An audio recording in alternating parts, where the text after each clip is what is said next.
ensina-nos a escutar a palavra do Senhor. O Senhor esteja convosco.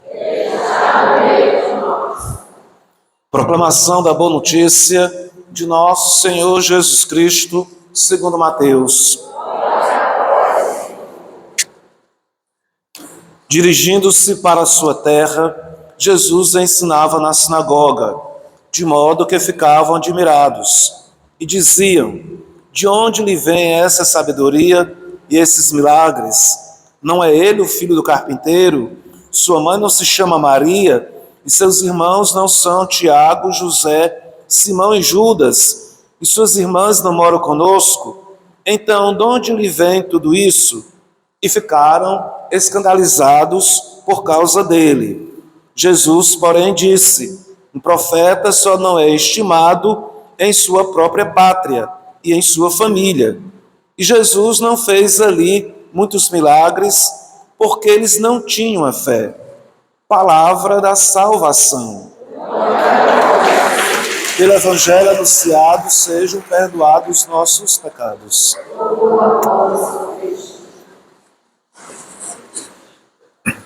Cara comunidade, nós estamos iniciando o mês de maio com essa bela celebração dedicada a São José, no título de São José Operário. Essa festa ela é muito recente dentro da igreja. Ela foi motivada por Pio XI em 35 com um objetivo, porque o Papa estava percebendo um avanço muito grande do comunismo entre os trabalhadores, entre os operários, e pensou apresentar São José como modelo para que as pessoas, os trabalhadores, pudessem não se afastar da fé. E em 55, 1º de maio de 1955, quer dizer, uma faixa de uns 70 anos, Pio XII instituiu essa festa com esse objetivo de apresentar São José como um obstáculo para que o comunismo avançasse. Então, nós não temos como também pensar essa festa sem refletir esse grave problema do comunismo. A gente ouve tanto falar sobre esse negócio de comunismo, uma coisa tão estranha, e muitas vezes nos escapa o que de fato seja. Comunismo tem várias formas, teve várias formas, mas se sobressaiu, e hoje de uma forma assim, quando se fala, é de uma linha de um pensador que era um pensador alemão chamado Karl Marx. Então, o comunismo de Karl Marx, ele se propagou muito no meio dos operários pelo século XIX e continua a se propagar até hoje. E tem algumas coisas bastante interessantes que nós cristãos precisamos perceber. É completamente contrário à religião. A religião é uma fase matura da humanidade que quando o ser humano chegar a uma fase de maturidade, a religião será banida. Então, para um comunista, a religião é uma coisa completamente secundária e até mesmo de se perseguir. Também nós estudamos muito no 1º grau, no 2º grau, nas universidades, que a intenção do comunismo é colocar os meios de produção na mão do trabalhador e tirar das mãos dos empresários. Então existe dentro do comunismo um assento na luta de classe, jogar uns contra os outros, os empresários contra os trabalhadores e os trabalhadores contra os empresários. É o que se chama a luta de classe. Dentro dessa luta, o Marx idealizou, é uma invenção dele, que os operários iriam derrubar o sistema capitalista e iria estabelecer o sistema comunista. Também a ideia de Marx sobre estabelecer essa sociedade é uma teoria de extrema violência. As pessoas não sabem ou não percebem, mas o que ele propõe é que se acentue a fase do terror e do grande terror que aconteceu na Revolução Francesa, que foi uma verdadeira carnificina que foi feita com os católicos, que isso também não é muito dito quando a gente faz primeiro e segundo grau. A Revolução Francesa foi uma carnificina para aqueles que eram católicos. Situações profundamente extremas. Depois lá o Lenin, que fez a Revolução na Rússia, disse que aquilo que foi feito com os católicos, aquele genocídio que foi feito particularmente na região de Vendée, na França, era algo que foi muito positivo e muito bom. As coisas funcionam dessa maneira. Também, para se estabelecer o comunismo, é preciso se destruir a família. Os filhos não são dos pais, os filhos são do Estado e muitas outras coisas. Acontece que essa primeira forma de comunismo, desenvolvida por esse pensador alemão chamado Karl Marx, não teve muito, vamos dizer, não vingou, apesar de tanta gente abraçar o pensamento dele. E outros alemães que viviam em Frankfurt perceberam que jamais o sistema capitalista iria cair com os operários. Por quê? Porque os operários estavam sendo beneficiados. Os operários estavam crescendo no patrimônio. Então, se o operário estava crescendo no patrimônio, jamais os operários iam se tornar insatisfeitos com o sistema capitalista. Então, eles lá em Frankfurt, vários pensadores idealizaram novos sujeitos, novas pessoas que pudessem levar essa luta que não fossem os operários. É chamada a Escola de Frankfurt. E o que foi que eles pensaram? Eles pensaram que não estava bom, porque os operários estavam se beneficiando. Mas não é estranho isso? Se os comunistas estavam interessados no bem do operário e aquele sistema estava beneficiando o operário, o trabalhador, não era de se favorecer, de fazer correções? Não podia. Então o interesse deles não era o problema capitalista, era outro problema. Então eles levantaram a questão: é preciso destruir a sociedade ocidental. Mas o que é a sociedade ocidental para esse pessoal? Primeiro, o cristianismo. Segundo, o direito romano. E terceiro, a arte da perspectiva grega. A arte grega, porque a arte grega fala do belo. O belo leva a divindade, então isso devia acabar. E a gente vê, por exemplo, como a arte é usada para atacar a religião, para atacar a família. Apresenta um monte de besteira por aí, pensa, que coisa bonita. A perspectiva é a destruição dessa dita sociedade ocidental. Destruir o direito romano. Por quê? Porque o direito romano dá direito à pessoa ter o que é seu, a propriedade privada. É preciso acabar com a propriedade privada. Inclusive, é preciso acabar com a família. Por quê? Porque também, quando o homem se casa e uma mulher se casa, o que é que o homem e a mulher desejam? Ter uma casa, um lugar para morar. Verdade ou não é?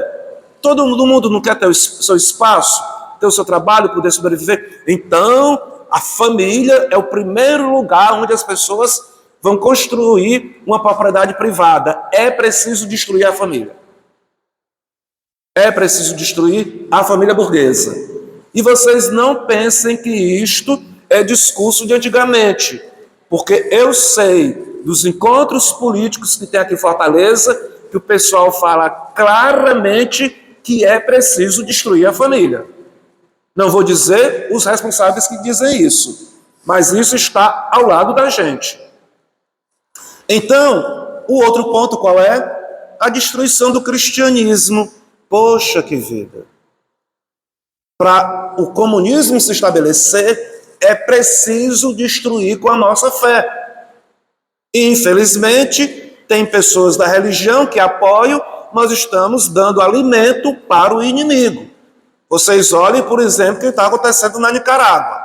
Na Nicarágua, lá, o Ortega está dizendo contra os padres, contra os bispos, porque os padres não são eleitos pelo povo, os bispos não são eleitos pelo povo, todo mundo deveria voltar. Isso é uma indicação antiga da Revolução Francesa, onde os padres e os bispos deveriam ser escolhidos pela comunidade, se era católico, se não era católico, se era cristão, se era ateu, tanto faz como tanto fazia, era para se escolher quem era o padre, quem era o bispo.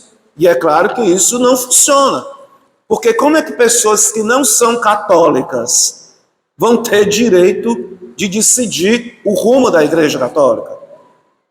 Mas então, o comunismo é claramente contra o cristianismo, na sua forma mais moderna, dessa escola de Frankfurt. Como eles viram que os operários não iam mais fazer revolução, então eles foram atrás de novos sujeitos. Quem são esses sujeitos dos quais eles foram atrás? As mulheres, na perspectiva feminista, o movimento gay e os negros na perspectiva de vítima. Então, eles foram atrás de novos sujeitos para estabelecer esses objetivos dele. Mas os papas foram vendo que isso foi crescendo no meio dos trabalhadores, que isso foi crescendo no meio dos operários, que era preciso apresentar São José como uma luz para parar com essa confusão. Infelizmente, quando o Papa Pio XII estabeleceu, no 1º de maio de 1955, algo já estava sendo gestado aqui na América Latina, que era a teologia da libertação. O que é a teologia da libertação, se não levar o comunismo para os padres, para a formação dos seminários, para a formação da igreja? Então o problema não é mais só o comunismo para os operários, é o comunismo no seio da igreja. E nós vamos vendo como isso vai cada vez mais se agravando. Parece que nós vemos até duas experiências completamente diferentes de igreja. Uma igreja que é marcada pelo comunismo a favor de aborto, contra a família, a favor de guerrilhas, de narcotráfico. E a gente aqui querendo dizer que isso não é o cristianismo, é o pessoal. É porque vocês são a igreja conservadora. Nós somos conservadores porque nós somos a favor da família, porque nós não concordamos com a destruição da família, das crianças, contra a vida e tantas outras coisas. Também nessa mesma linha, nós estamos na mensagem de Fátima. Nossa Senhora falava que era preciso consagrar a Rússia para que os erros da Rússia, não necessariamente ela fala o comunismo, para que os erros da Rússia não se espalhassem pelo mundo. Mas nós sabemos que um desses erros era o comunismo. Então nós estamos aqui ao início do mês de maio, com a festa de São José Operário, o envio de Nossa Senhora de Fátima, que convergem para esse problema do comunismo, que não é uma coisa banal, que não é uma coisa à toa. É algo que infelizmente está permeando cada vez mais a sociedade da gente. Outra coisa que nós podemos claramente falar sobre o comunismo é que eles não aceitam o pensamento diferente, não aceitam a oposição. O que é que se faz com a oposição? Se prende ou se mata. Porque quem sabe o que é bom para a sociedade não é a população em geral. Quem sabe o que é bom para a sociedade é uma elite deles aí iluminada que sabe o bom que é para todo mundo. E quem discordar é porque está nas trevas e merece ser eliminado. Quer dizer, de democracia não existe nada. Existia lá um pensadores do século passado, cristãos, que perguntavam qual seria o papel, como se deveria tratar o comunismo, se nós deveríamos eliminá-lo da sociedade, se nós deveríamos aceitá-lo, como é que seria? Porque aí os pensadores vieram, que a gente aceite, porque vivendo numa sociedade democrática, eles vão aprender a democracia. É o que nós vamos vendo ao longo da história, que isso não acontece. Esse pessoal, como toma o poder, tchau. Não é? Quem quiser, que saia da frente. Como nós estamos acompanhando na Nicarágua, como há muitos anos esse negócio vive acontecendo em Cuba, e tantos e outros lugares. Então, é algo que nós cristãos precisamos estar atentos. Não podemos ficar vivendo de uma forma ingênua, vivendo assim como se essas coisas não acontecessem. E muitas vezes até devoto de Nossa Senhora de Fátima, apoiando o comunista por aí. Então também é algo que não funciona.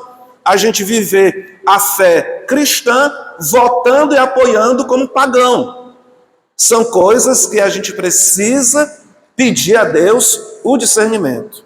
Mas nos voltando para a grande figura de São José, nós temos hoje no texto do Evangelho que quando São José, quando Nosso Senhor está lá na sinagoga pregando, as pessoas da sua comunidade começam a se admirar e a se escandalizar. Mas não é este o filho do carpinteiro? Nós não temos quando São José faleceu nas narrativas do Evangelho. Muito provavelmente, nesse momento aqui, nesse tempo, São José já teria falecido, mas deixou a história na comunidade, e a comunidade sabia que o pai de Nosso Senhor era um carpinteiro, mas eles olharam para aquela situação um pouco escandalizados, como se um filho de carpinteiro não pudesse ter sabedoria divina, como se um filho de um carpinteiro, de um trabalhador, não pudesse se desenvolver, crescer pessoalmente e também crescer em sabedoria e poder comunicar essa sabedoria para os outros. Nós vemos aqui um determinado preconceito de setores de sociedade que acham que pessoas mais simples não podem crescer ou se desenvolver no seu trabalho. Mas aqui o que nós temos então, a partir de Nosso Senhor, que ninguém se iniba, que ninguém se, vamos dizer, se deixe levar por críticas não positivas, porque você é mais pobre, é mais isso ou mais aquilo, vem de uma família assim, que você não tem condições de crescer. Qualquer pessoa que tenha o interesse de construir uma vida verdadeira, de ser um homem justo, uma mulher justa, de procurar fazer sua parte, tem condições sim de crescer, por que não? Mas vamos supor que também possa ser um trabalho mais simples. Parece que aqui, quem estava observando, estava desconsiderando do carpinteiro. Ora, mas a carpintaria é um trabalho fantástico. Todos nós dependemos também da carpintaria. Basta ver aqui a igreja, as coisas que são feitas pela carpintaria, na nossa casa, bancos, mesas e tantos móveis, todos nós dependemos dessa profissão. Não é uma profissão que devesse ser desvalorizada, que não fosse reconhecida, deveria sim ser prestigiada, mas pode acontecer também que as pessoas achem que tal trabalho ou tal situação não seja uma coisa lá muito relevante, muito digna. Todo trabalho, por mais simples que seja, que a gente coloque de uma forma honesta o pão na nossa mesa, está valendo.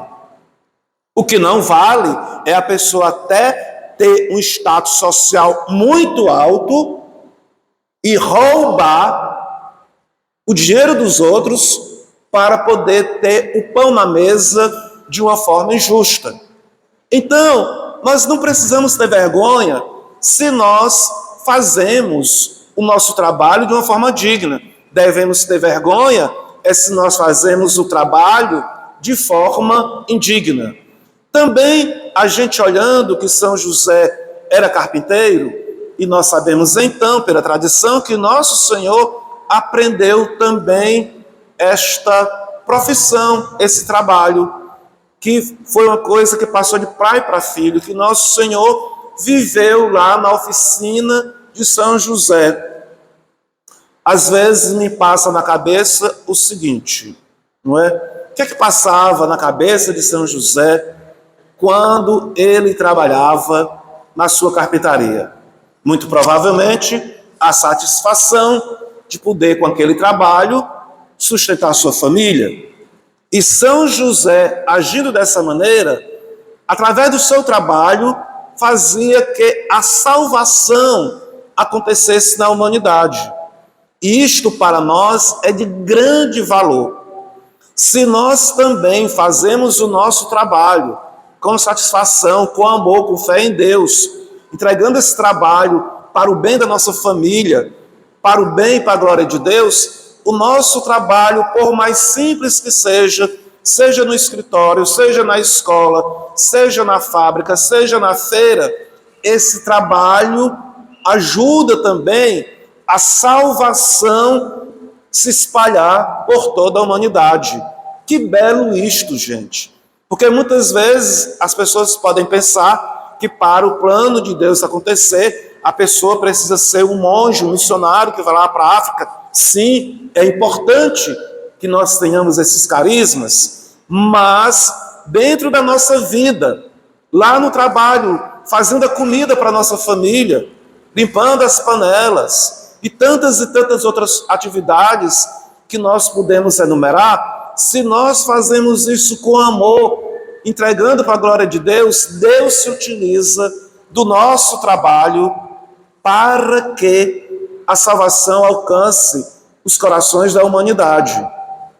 Então, à luz daqui desse exemplo de São José, que nós possamos louvar a Deus pelas tarefas que nós executamos, pelo trabalho que nós temos, que saibamos olhar os nossos trabalhos, as nossas atividades com um olhar de fé, confiando que estamos participando da história da salvação.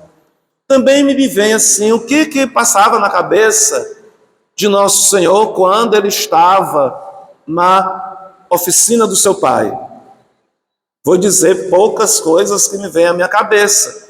Que nosso Senhor, vendo lá o seu pai, trabalhando com a madeira, fazendo os móveis, como ele devia louvar ao Pai, a Deus Pai, por ver o seu pai na terra, pegando a madeira, as árvores, aquilo que foi criado, e fazendo objetos tão úteis e tão belos para servir as famílias. Ao mesmo tempo, nosso Senhor, usando o martelo, usando a madeira e usando os pregos, ele sabia também que um dia ele iria ser pregado numa madeira, que os martelos iriam pregá-lo com pregos na cruz.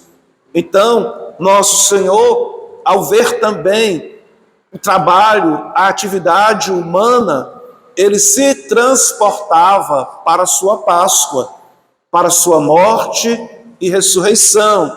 E oxalá, quem dera, que também nós, no nosso trabalho, possamos nos reportar à Páscoa do Senhor, a sua cruz e ressurreição. Louvado seja nosso Senhor Jesus Cristo. Nos voltemos para a imagem